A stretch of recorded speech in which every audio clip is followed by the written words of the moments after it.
This is the news on top of the hour. Live from our studio in Georgetown. Kaieteur Radio, 99.1 FM.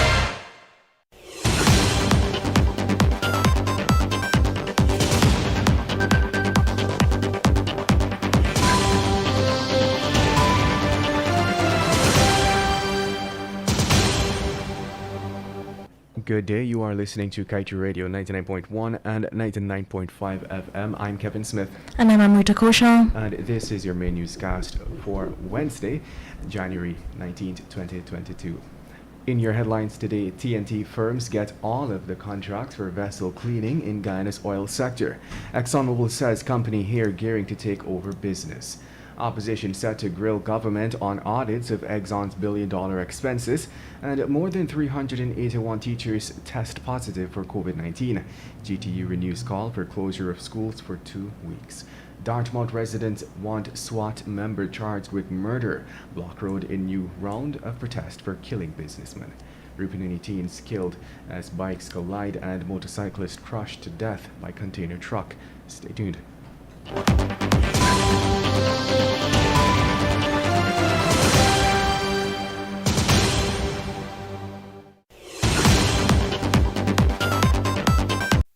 Nothing in life is free, but the MyDigiCell app is. You don't need to be on a data plan to use the app. You can conveniently chat with Ruby or an agent for help. Check your account balance, activate a Prime bundle, or gift it to a friend. Send credit. Check the Georgetown and Burpees Bridge schedules. Activate a roaming plan. Play Shake to Win for cool prizes. So don't worry about a data plan, buddy. Download the MyDigiCell app from the Google Play Store or the Apple App Store today. Digicel, better together.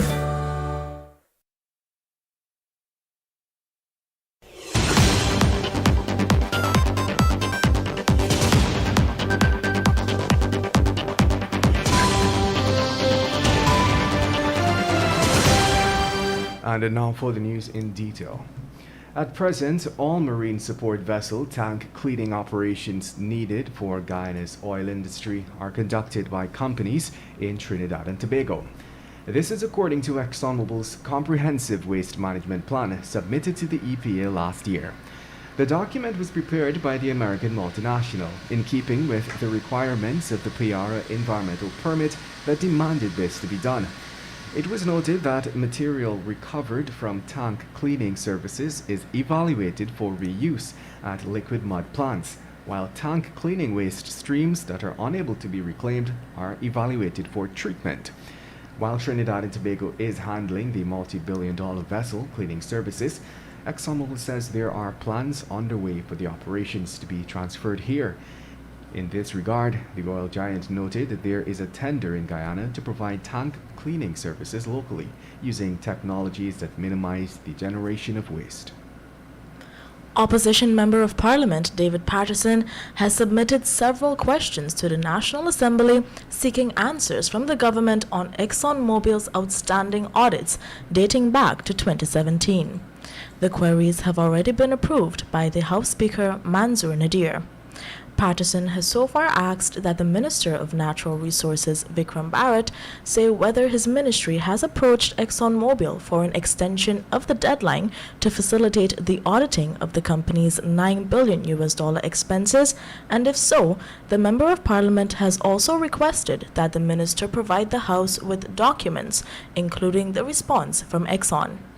Barrett will also be required to respond to Patterson whether the tender evaluation for the auditors of ExxonMobil's post-2017 expenses, which totaled approximately $9 billion, has been discontinued, and if affirmed, provide details concerning who ordered the discontinuation of the evaluation process.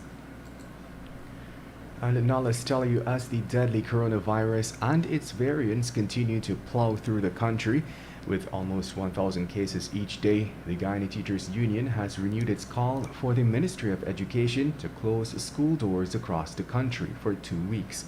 President of the GTU, Mark Light, over the weekend dispatched a fresh letter to the Chief Education Officer, Dr. Marcel Hudson, reinforcing the union's call for the closure of public school doors. The union reasoned that data gathered by the organization for the last 2 weeks of school have shown that more than 381 teachers and 219 students tested positive, forcing a number of schools to close their doors a mere 10 days into the new school term. Moving on, government has tabled a motion to mandate the Parliamentary Committee of Appointments, of which it has the majority, to select a nominee to sit on the controversial Board of Directors of the Natural Resources Fund, the mechanism set up to manage the proceeds from the country's oil resources. The full members of the Appointments Committee are Government Ministers Gail Teixeira, Dr. Vindya Prasad, Kwame McCoy, PPPC members of Parliament Alistair Charlie and Yvonne Pearson Fredericks. For the coalition, the members are Kemraj Ramjatan, Nicolette Henry, Tabitha Sarabo Halley, and Annette Ferguson. Observers say, given the divisive nature of the current Parliament, it will come down to a vote, and the PPPC government, with a majority on the committee, would more than likely have their nominee go forward. In other news, the community of Dartmouth on the Essequibo coast on Tuesday erupted again in protest over the manslaughter charge instituted against a policeman who shot and killed businessman Orrin Boston last September. Residents want the policeman, Sherwin Peters, to be charged with murder. The protests commenced around 4 hours Tuesday. 32-year-old Peters was charged based on recommendations made by the chambers of the DPP. During his first court appearance on Friday last, the constable was granted bail in the sum of $1 million. The situation yesterday mirrored the course of events that unfolded in September last when residents protested the killing. The Dartmouth Bridge was blocked to vehicular traffic as debris was strewn across the roadway. Passengers were seen disembarking transportation on one end of the bridge and rejoining another on the opposite end. The Uganda Fire Service and the Uganda Police Force were also on standby on the scene.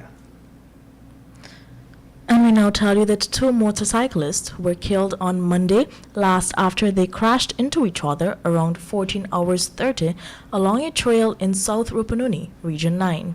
They were identified as 18-year-old Lennon Wilson and 19-year-old Job Edwards. According to police, Edwards was seen speeding down a hill in a northerly direction and ended up in the path of Wilson's bike. As a result of the impact, they were flung onto the road where they sustained severe injuries. Public-spirited citizens passing by stopped and picked them up in an unconscious state. They were both rushed to the Ishalton Health Center, where Wilson was pronounced dead on arrival.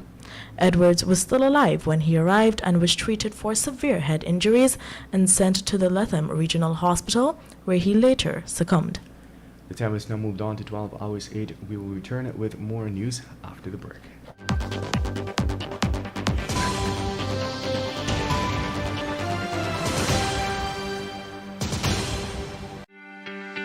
This is GHK Lal inviting you to join me weekdays from Monday to Friday on the National Outlook for commentary on a range of issues. Immediately after the 12 noon and 7 p.m. newscasts on Kaieteur Radio at 99.1 FM and 99.5 FM. Looking forward to you sharing in the conversation.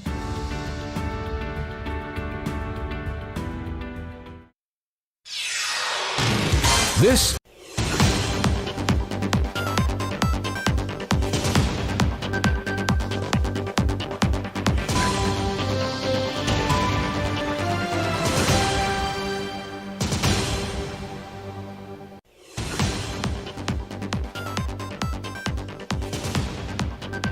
Welcome back. Let us continue with the news. A man was crushed to death by a container truck on Water Street, Georgetown on Tuesday afternoon while riding behind the vehicle, witnesses said. The man, who eyewitnesses described as middle-aged, was reportedly run over by the truck around 15 hours 1. After press time, he was not identified. An eyewitness related that the accident occurred while he was in his car, which was parked in front of a store on Water Street. One witness recalled hearing a pop. A fish vendor who was passing at the time said that the motorcyclist had passed him a few minutes prior, and investigations into the tragic accident are still ongoing. And now time for your COVID-19 update. With a total of 1,083 new COVID-19 cases recorded in 24 hours, the Ministry of Health on Tuesday reported that over a 2-day period, that is January 17th to 18th, it has recorded 5 new fatalities. As a result of this, the country's COVID-19 death toll has moved to 1,101. Further, the ministry's COVID-19 dashboard shows that 18 patients are admitted into the COVID-19 ICU, 181 persons in institutional isolation, 11,887 in home isolation, and 11 in institutional quarantine. To date, a total of 39,991 persons have recovered from the virus.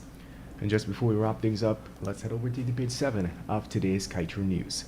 Jair Bolsonaro, the president of Brazil, our neighbor to the south, is set to visit Guyana on Friday. It has been announced that talks during the visit will be bilateral in nature. We certainly hope that our government uses this bilateral interaction to advance Guyana's interests. While we need some wholesome collaborations with other countries, what we do not need at this juncture is to have our citizens further deprived of investment opportunities. And with that, we've come to the end of today's main newscast. I'm Kevin Smith. And I'm Amrita Koshal. Thank you for listening. Want value for your advertising dollar? Then place your ads on Kaieteur Radio's newscasts. Streamed live on 6 different mediums, reaching hundreds of thousands. Advertise today and watch your dollar grow. Call us on 225-8465 or 226-8210 today.